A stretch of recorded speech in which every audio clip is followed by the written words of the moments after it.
우리의 자랑은 십자가입니다. 이렇게 우리 서로를 향해서 우리 함께 선포하며 우리 인사했으면 좋겠습니다. 우리 함께 인사하도록 하겠습니다. 우리의 자랑은 십자가입니다. 우리의 자랑은 십자가입니다. 네. 네, 여러분, 오늘 본문은 유대인들을 향한 스데반의 그 설교의 시작 부분입니다. 지금 스데반은 유대인들에 의해 붙잡혀 있죠. 이유는 거짓 증인들의 증언 때문입니다. 그들이 이렇게 증언합니다. 6장 14절입니다. 그의 말에 이 나사렛 예수가 이곳을 헐고 또 모세가 우리에게 전하여 준 규례를 고치겠다 함을 우리가 들었노라 하거늘. 네, 이렇게 스데반이 이야기했다는 것을 이제 그 거짓 증인들을 통하여 들은 대제사장이 스데반에게 정말 그렇게 이야기했는지를 물었습니다. 그리고 그 물음에 대한 대답이 바로 스데반의 설교입니다. 그런데 스데반이 이 설교를 어떤 이야기로 시작하느냐 하면 할례에 대한 이야기로 시작을 합니다. 그 유대인들에게 이제 할례에 대한 그 이야기를 시작으로 해서 뒤에 이제 쭉쭉 이제 요셉의 이야기, 모세의 이야기, 그렇게 예수 그리스도를 못 박은 이야기까지 그렇게 이어지는데 제일 먼저 이야기한 것이 바로 할례에 대한 이야기입니다. 그런데 성경의 할례는 처음에 이렇게 등장합니다. 창세기 17장 1절에서 11절까지의 말씀입니다. 제가 읽겠습니다. 아브라함이 99세 때에 여호와께서 아브라함에게 나타나서 그에게 이르시되 나는 전능한 하나님이라. 너는 내 앞에서 행하여 완전하라.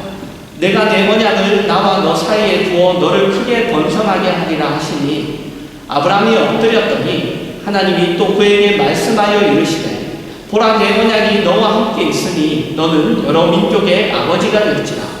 이제 후로는 내 이름을 아브라함이라 하지 아니하고 아브라함이라 하리니 이는 내가 너를 여러 민족의 아버지가 되게 함이니라. 내가 너로 심히 반성하게 하리니 내가 내게서 민족들이 나게 하며 왕들이 내게로부터 나오리라. 내가 내 언약을 나와 너 및 내 대대 후손 사이에 세워서 영원한 언약을 삼고 너와 내 후손의 하나님이 되리라. 내가 너와 내 후손에게 내가 거류하는 이 땅 곧 가나안 온 땅을 주어 영원한 기업이 되게 하고 나는 그들의 하나님이 되리라. 하나님이 또 아브라함에게 이르시되 그런즉 너는 내 언약을 지키고 내 후손도 대대로 지키라. 너희 중 남자는 다 할례를 받으라. 이것이 나와 너희와 너희 후손 사이에 지킬 내 언약이니라. 너희는 토피를 베어라. 이것이 나와 너희 사이의 언약의 표징이니라. 여러분, 아브라함이 99세 때 하나님이 그에게 나타나셔서 그에게 뭐라고 이야기하시느냐 하면 너희의 후손이 번성할 것이다. 그 약속, 그가 여러 민족의 아버지가 될 것이다 라는 그 약속을 하나님이 하십니다. 그런데 여러분, 이 약속은 창세기 12장을 보면 하나님이 아브라함을 부르실 때 이미 하신 약속입니다. 그죠? 하나님이 아브라함을 갈대아 우르에서 인도하실 때 너희 본토 아비 집을 떠나 내가 내게 지시하는 땅으로 가라고 하실 때 그때 이미 하나님이 하신 약속이에요. 너희 후손은 번성할 것이다. 그리고 창세기 15장을 보시면 하나님이 더욱 분명하게 그 약속이 더욱 분명하게 될 것을 하나님이 약속하십니다. 창세기 15장을 보시면 하나님이 아브라함에게 그 재물을 가지고 오라고 하시죠. 그리고 그 재물을 둘로 이렇게 쪼개라고 하십니다. 그리고 그것을 마주 보도록 땅에 이렇게 두라고 하시죠. 그리고 그 쪼개진 그 재물 사이를 횃불이 지나갑니다. 하나님이 지나가시는 셈이죠. 그런데 주목할 것은 아브라함은 그 사이를 지나가지 않아요. 그죠? 하나님 홀로 지나가십니다. 여러분, 그것은 무엇을 의미하느냐 하면 그 약속은 하나님 홀로 하신 약속이라는 것이고 하나님의 일방적인 약속이라는 거예요. 그리고 그 약속을 지키지 않을 때는 하나님 자신이 그렇게 그 재물처럼 둘로 쪼개어져도 좋다. 그러니까 하나님이 반드시 이루시고야 만다는 것을 의미하는 약속입니다. 하나님이 그렇게 그 약속이 분명하게 이루어질 거라는 것을 그렇게 보여주셨어요. 그럼에도 불구하고 여러분, 창세기 16장을 보면 아브람은 하갈과 동침하여 이스마엘을 낳습니다.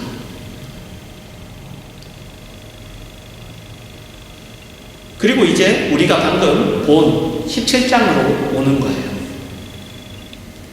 그래서 하나님이 아브라함에게 나타나시죠.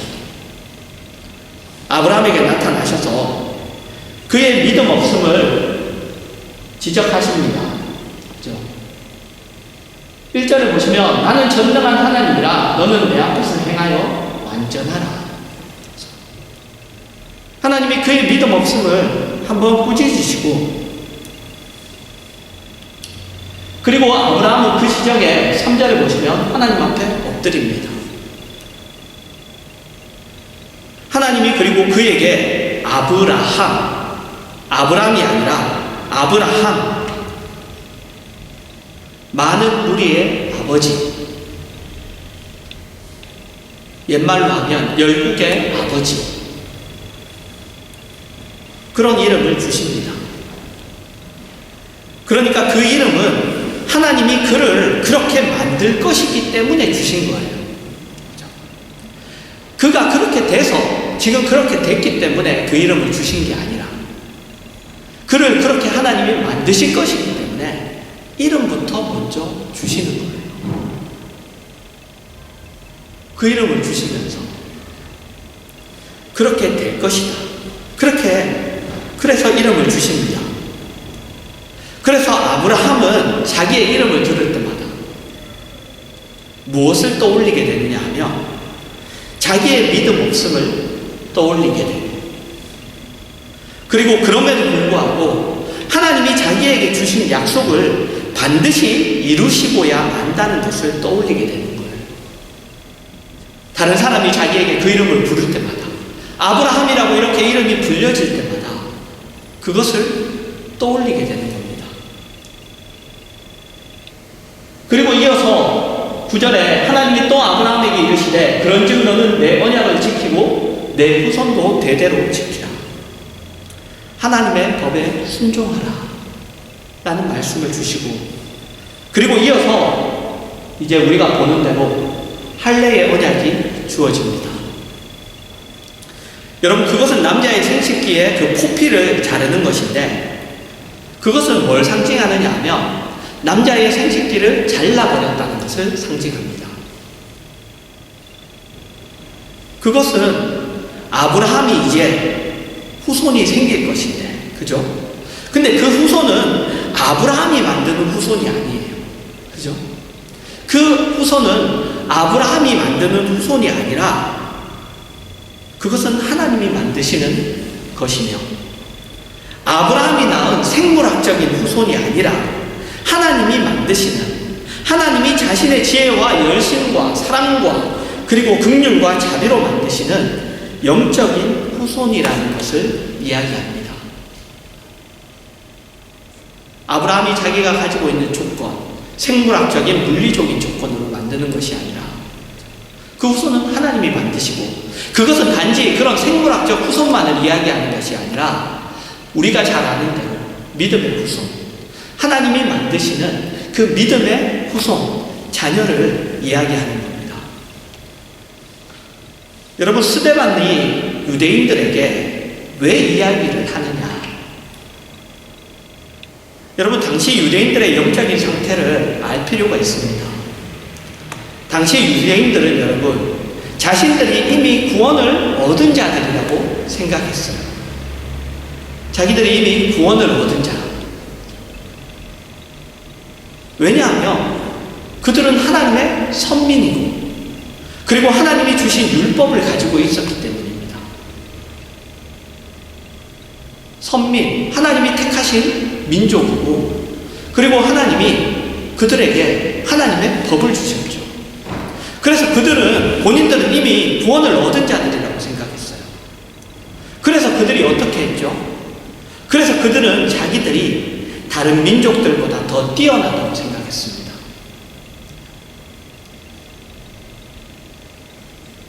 우리가 다른 민족들보다 더 뛰어나다. 그래서 이방인을 미워한 것도 마찬가지였죠. 사마리아인을 미워한 것도 마찬가지였어요. 왜? 이방인의 피가 섞였기 때문에.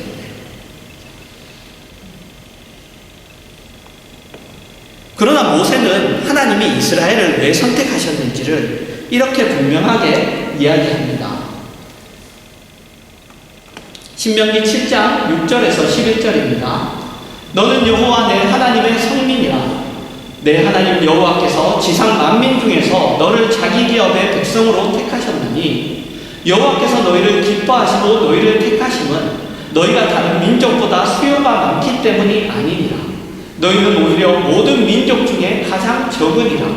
여호와께서 다만 너희를 사랑하심으로 말미암아 또는 너희의 조상들에게 하신 맹세를 지키려 하심으로 말미암아 자기의 권능의 손으로 너희를 인도하여 내시되 너희를 그종되었던 집에서 애굽 왕 바로의 손에서 속량하셨나니 그런즉 너는 알라. 오직 내 하나님 여호와는 하나님이시오 신실하신 하나님이시라.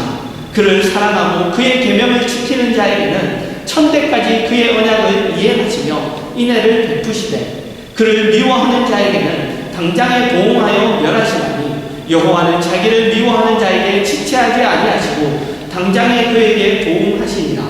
그런즉 너는 오늘 내가 내게 명하는 명령과 규례와 법도를 지켜 행할지니라.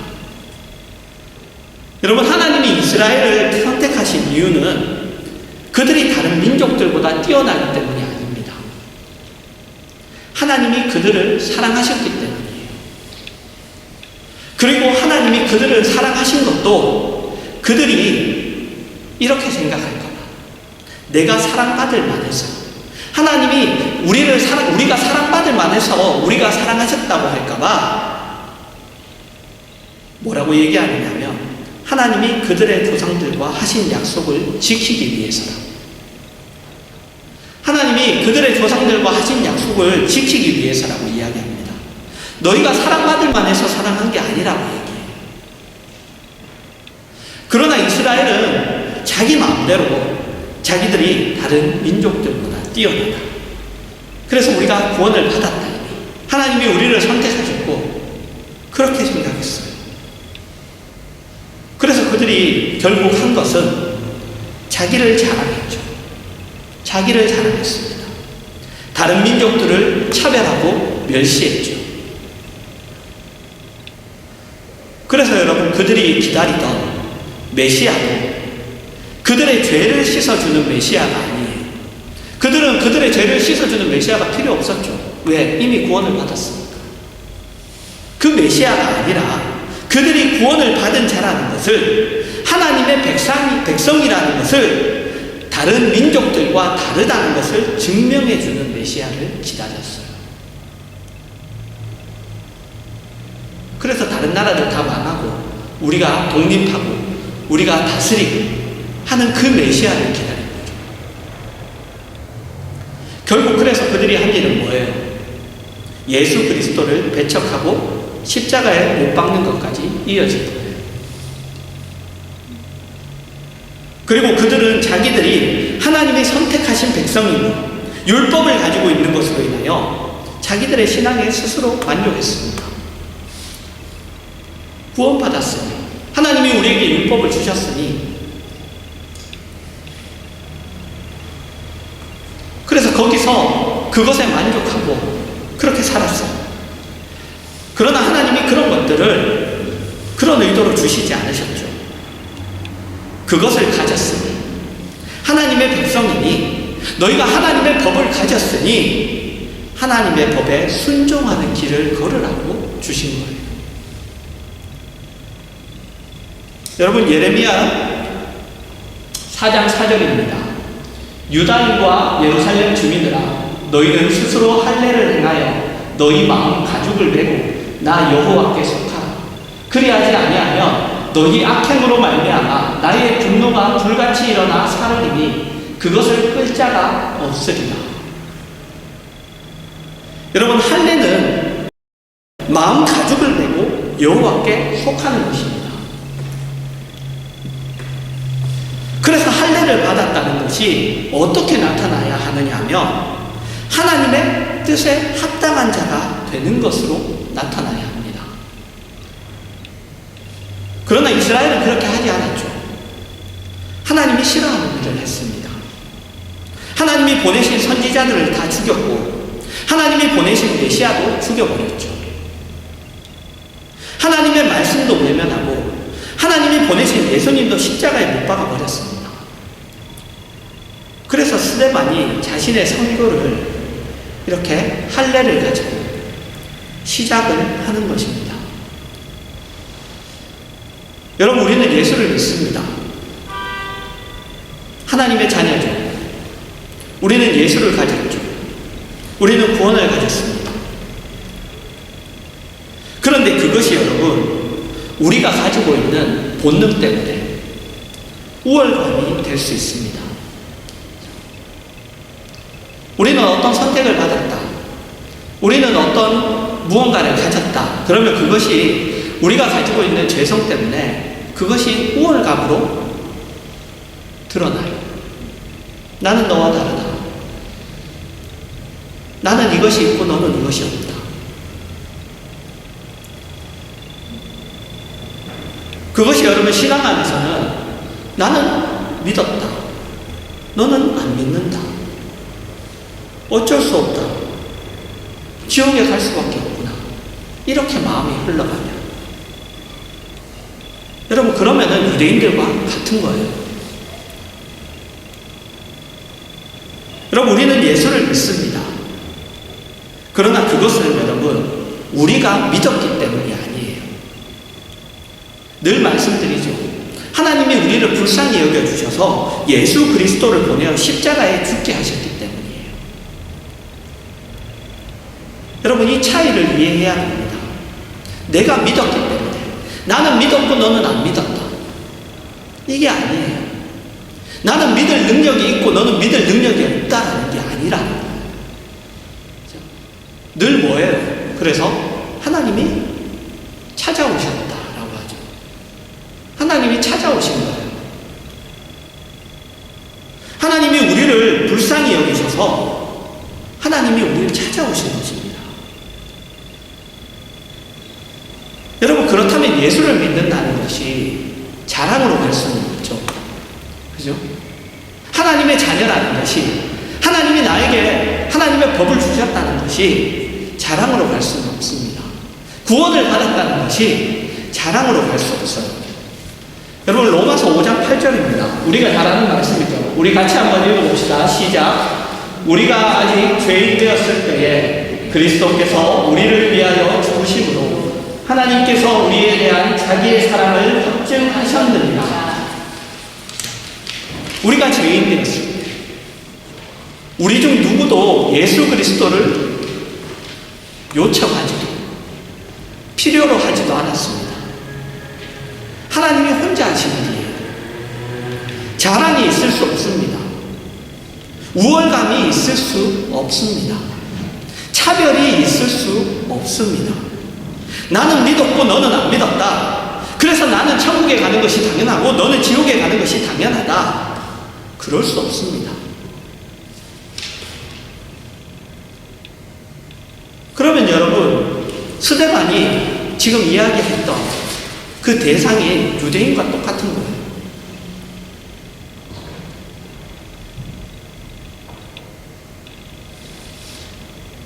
여러분, 우리는 예수를 믿습니다. 우리 쪽에 어떤 차이가 있어서 그렇게 된 것이 아니에요. 그죠?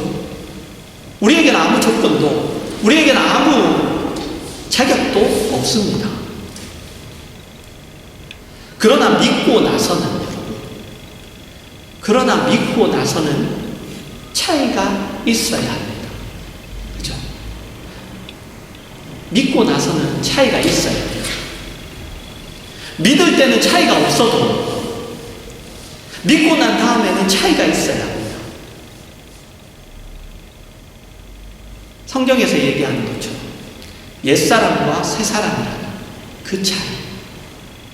하나님의 부르심을 받아 하나님의 자녀답게 훈련되어지고 다듬어지고 하는 것으로 차이가 나야 하는 거예요.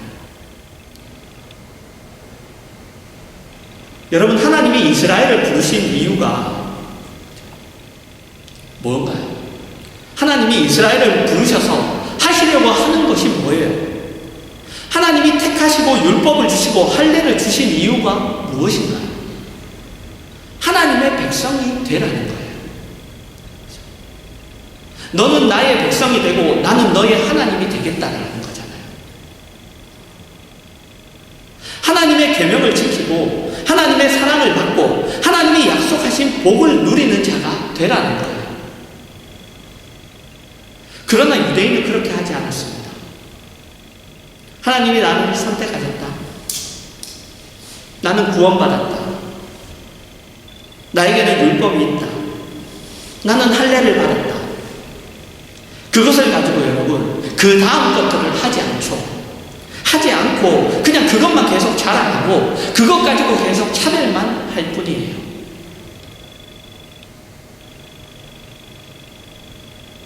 여러분, 믿었기 때문에 차이가 나야 합니다. 하나님이 요구하시는 것으로 자신을 다듬어가야 합니다. 성도로 부름을 받은 길을 걸어가야 합니다.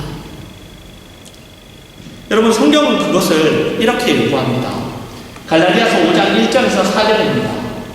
그리스도께서 우리를 자유롭게 하려고 자유를 주셨으니 그러므로 굳건하게 서서 다시는 종의 멍에를 내지 말라. 보라, 나 바울은 너희에게 말하노니 너희가 만일 할례를 받으면 그리스도께서 너희에게 아무 유익이 없으리라.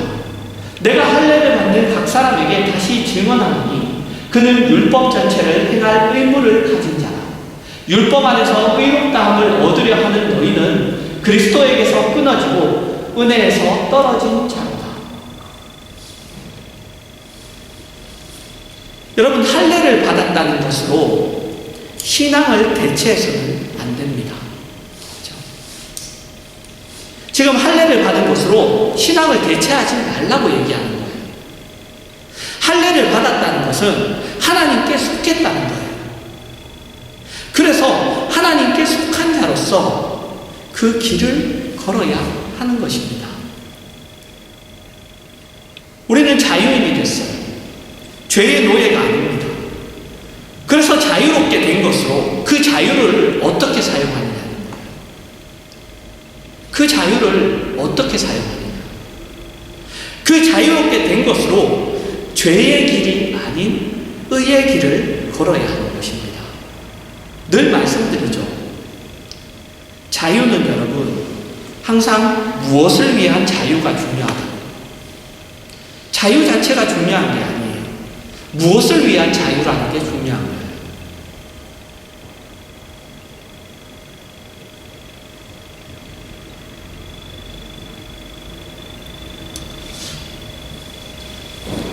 여러분, 우리는 자유인인데 우리가 어떻게 살고 있는지 우리가 돌아봐야 합니다. 우리의 모습이 우리의 이웃에게 예수를 믿고 싶어하게 하는 모습인가? 아니면 믿고 싶지 않게 하는 모습인가?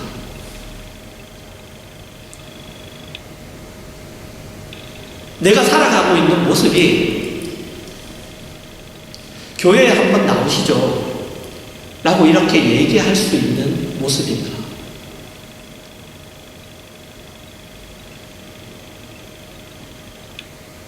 여러분, 이웃들은 다 보고 있습니다. 안 보는 것 같아도 다 보고 있어요. 교회에 다닌다. 그리스도인이다.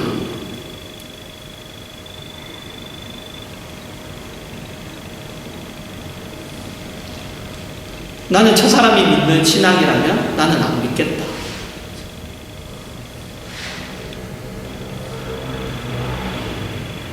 여러분, 우리가 어떻게 살고 있습니까? 우리 자신의 삶을 한번 이렇게 돌아봐야 합니다. 내가 그 길을 걷고 있는가? 여러분, 그것을 사도 바울은 그 길을 걷는 것을 이렇게 이야기합니다. 갈라디아서 6장 11절에서 15절입니다. 내 손으로 너희에게 이렇게 큰 글자로 쓴 것을 보라. 무릇 육체의 모양을 내려 하는 자들이 억지로 너희에게 할례를 받게 하면 그들이 그리스도의 십자가로 말미암아 박해를 면하려 함뿐이라. 할례를 받은 그들이라도 스스로 율법은 지키지 아니하고 너희에게 할례를 받게 하려는 것은 그들이 너희의 육체로 자랑하려 함이라. 그러나 내게는 우리 주 예수 그리스도의 십자가 외에 결코 자랑할 것이 없으니 그리스도로 말미암아 세상이 나를 대하여 십자가에 못 박히고 내가 또한 세상에 대하여 그러하노라. 할례나 무할례가 아무것도 아니오되 오직 새로 지으심을 받는 것만이 중요하니라.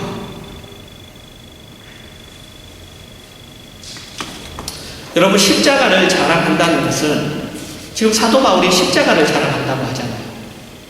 나는 오직 십자가를 자랑한다.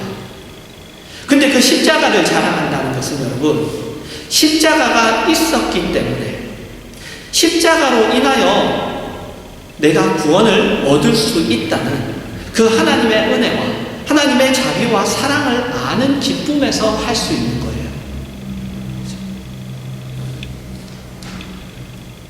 여러분, 사도 바울은 사도행전 26장에 보시면 그가 죄수로 서서 이야기합니다.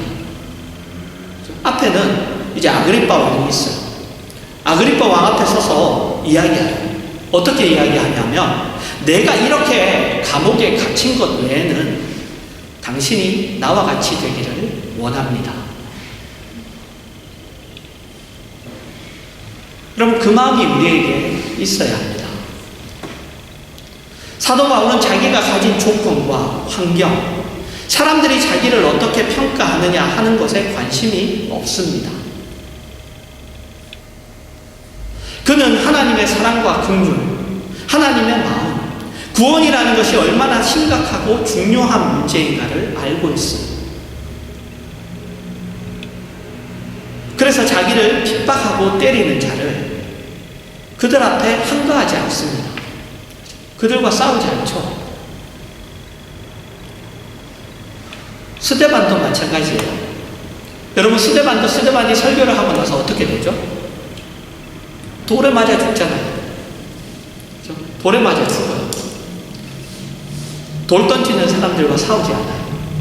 그들과 항거하지 않습니다. 여러분, 그게 변한 거예요. 그게 변한 것입니다. 주님이 베푸신 은혜와 긍휼과 자비와 인자와 오래 참으시고 용서하시는 그 사랑을 알고 그의 백성으로서, 그분의 자녀로서, 그분을 따르는 자로서 그분의 마음에 동참하는 거예요. 여러분, 우리 성도답게 우리가 살면 좋겠습니다. 주님 앞에 여러분, 은혜와 긍휼을 깊이 깨닫게 해달라고 여러분 우리 기도합시다. 우리에게 약속된 그 모든 복을 우리가 누립시다. 우리가 십자가를 질 줄 아는, 십자가를 자랑할 줄 아는 그러한 우리 모두가 됐으면 좋겠습니다. 그래서 우리를 불러내신 하나님의 은혜와 사랑과 긍휼과 자비가 우리의 마음을 주장하고 우리를 보는 사람들에게 그 모든 것들을, 그 하나님의 그 마음을, 그것을 쏟아지게 하는 그러한 우리 모두가 되기를 주님의 이름으로 축원합니다.